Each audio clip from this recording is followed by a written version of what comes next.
one battery, a 12-volt battery, and that's what we use to turn everything on. Okay.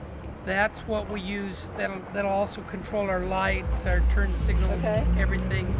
That part is the only part that's been hooked up is from that 12-volt battery back to here, which is the contactor. Okay. The contactor allows these other 9 batteries to kick in.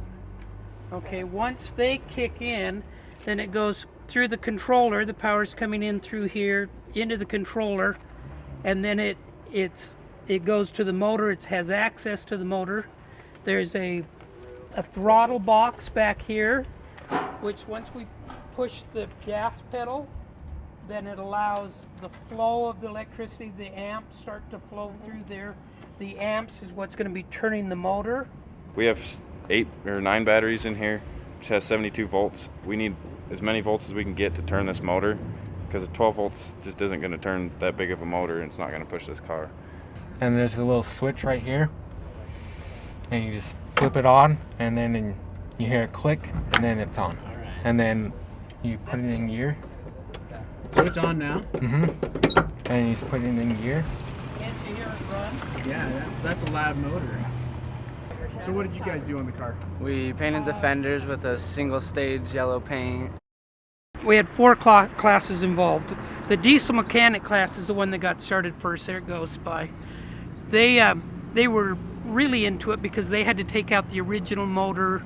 They're doing a lot of the things to get the whole body ready. The batteries are quite a bit heavier, so we had to redo the brakes. It's not the prettiest vehicle yet, but anyway,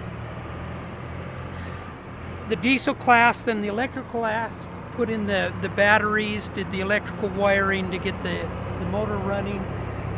The auto body is doing the fenders. They were going to prime it. Hopefully they'll get a little bit further before the end of the year. And then our welding class has made some braces, some fabrication on it so that'll hold the batteries. So we've got those classes involved.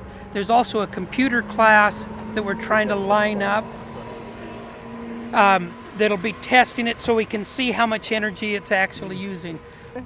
What have you learned from it? I learned a lot about brakes, like the entire braking system, a lot of electrical.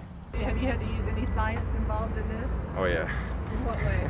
My favorite's Ohm's law, calculating watts and voltage and amps and resistance and all that, figure out what we need to put in cars. So. This is the practical side of physics. Our students get to put physics into practice every day.